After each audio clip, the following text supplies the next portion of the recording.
It's California Edition. I'm Brad Pomerance. Gary DeLong is joining us. He recently retired from the Long Beach City Council after 2 terms. He left office as a result of term limits, but he's still very active in this city.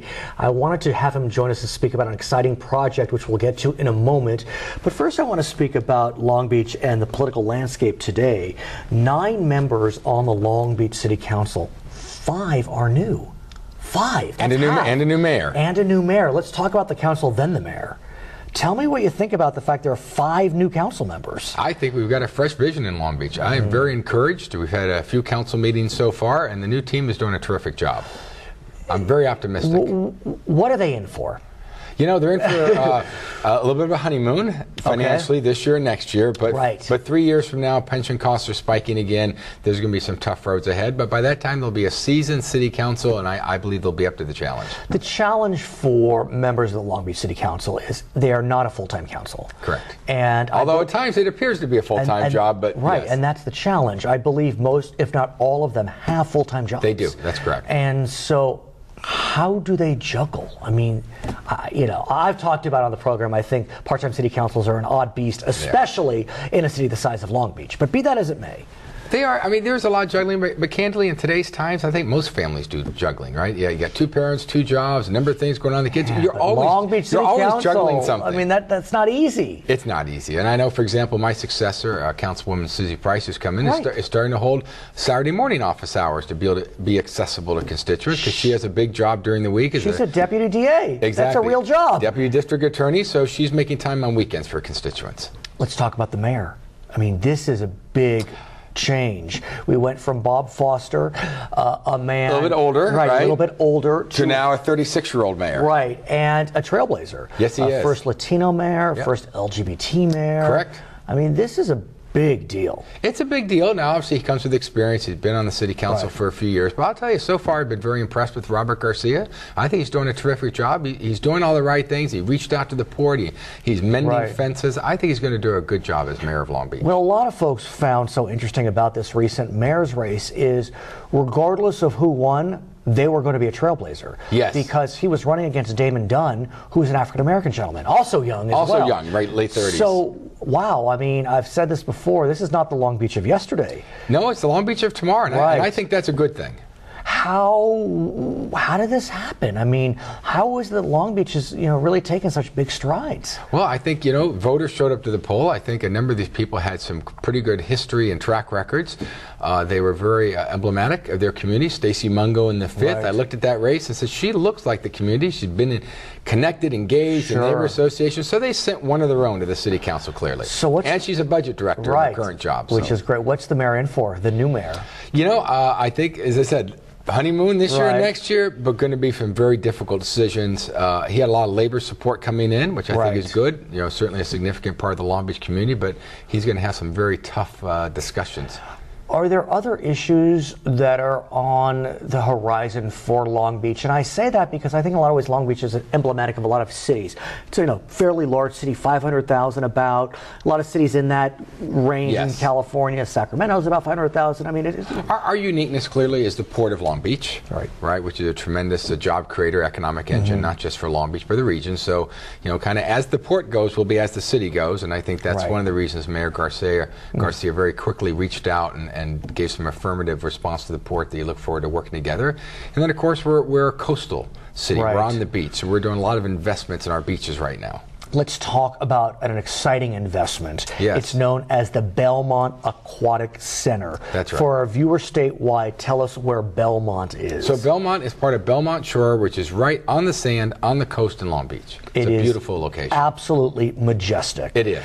Long Beach is a beach community, like you said, but you have been an advocate for creating what's known as the Belmont Aquatic Center. Give us a little history. I have. So real briefly, we had a Belmont Olympic pool that was there. It was built for the 1968 Men's Olympics. did NCAA championships in the 70s, and then it became outdated, and then there were seismic issues, so the city needed to go and raise it, and that's going to be happening, raise as in remove. Right. And that'll happen in the next couple of months. Meanwhile, we're designing a new facility, which is a once-in-a-lifetime opportunity to get it right. Now, and let's talk about that, because that is exactly correct. It is a once-in-a-lifetime opportunity. It's a 50-plus year facility. Right, but there are naysayers, and there are folks that are concerned about fiscal management and mismanagement, which is fair. So how do you make sure that it's done right? Well, the tug is between recreational opportunities for your residents, which it needs to have, versus we're a city of Olympians. We sent more Olympians, recently to the Olympics, more individuals from Long Beach than pretty much any other city. We're known as an aquatic facility, or aquatic city. Thank you. So we want to build something that has a separate indoor dive well for championship diving. We want to make sure we do the 50-meter pool for USA competitive swimming. We want this to be a venue, and we'll be one of only 2 facilities west of the Mississippi with a separate indoor dive well, and the only one on the beach. Who's the other one? Federal Way in Washington. So what's happening? This is going to be a destination if we do it right. So how do we make sure? So what we do is you got to do 3 things. First of all, you got to do it in a fiscally prudent way, right? So you got to manage the expenses, and they've gotten a little bit out of control due to some expenses associated with sea level rise, trying to see what the sea level is going to be 50 years from now. So we're going to have to put more money in the building. We need to make sure that the local community is protected, that it does all the recreational things today and more, but we need to make sure that we build a world-class competitive venue. From where does the money come? The money comes from the Tidelands Fund, which is funded by oil revenue and Port of Long Beach revenues. And how is that money being set aside? So staff puts together the cost estimates. We formed a citizens advisory committee that's working with staff on the design, and then based on the design, that appropriation will come to the city council for review and approval. So what happens next? I mean, the committee is maybe 1 meeting away from finishing their job. They're going to provide 1 or maybe 2 alternatives to the city council to tweak, to adjust, to take community input. The city council will make a decision, and they'll give staff direction to go build it. But is there the will, is there the fortitude to really do what you believe is right? Because look, in the final analysis, it's easy to quote cheap out. Yes. And just a few $1 million can make the difference between a world-class facility and a second-class facility. That's right. I mean, that's the million, or in this case, the $100 million question, right? There's a kind of a $99 million cap they're trying to work with. But if you stay within that cap, there's some things that won't happen. For example, instead of having a 50-meter outdoor pool, it could only be 33 meters.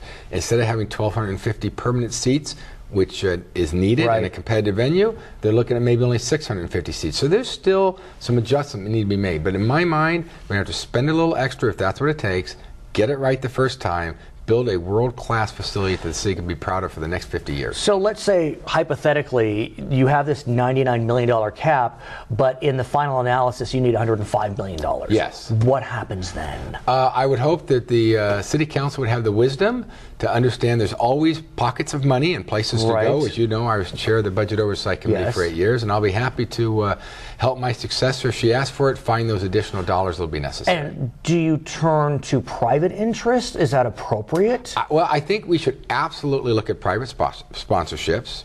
You see that across the country. Sure. But it's hard to budget that. It's hard to say if you need $4 million, for sure it will come from those private sponsorships, although I think it's very likely. But couldn't one enter into that contract in advance? I mean, that doesn't You seem... could, but I hope this decision is going to be made in the next 30 days. And if you're asking, say, a corporation to make a $1 million contribution, that's probably a 6-month discussion. It's not a 3-week discussion. But there are people, I can tell you, that are already interested in this. So what, the Phillips 66, the Verizons, the Boeings, there's a number. But that's scary for especially a new council. I mean, 5 new members. I mean, how do you convince them that the money will come, don't worry? Well, I mean, especially given what we've seen in the last couple of years. I think what you do is you have a worst case scenario.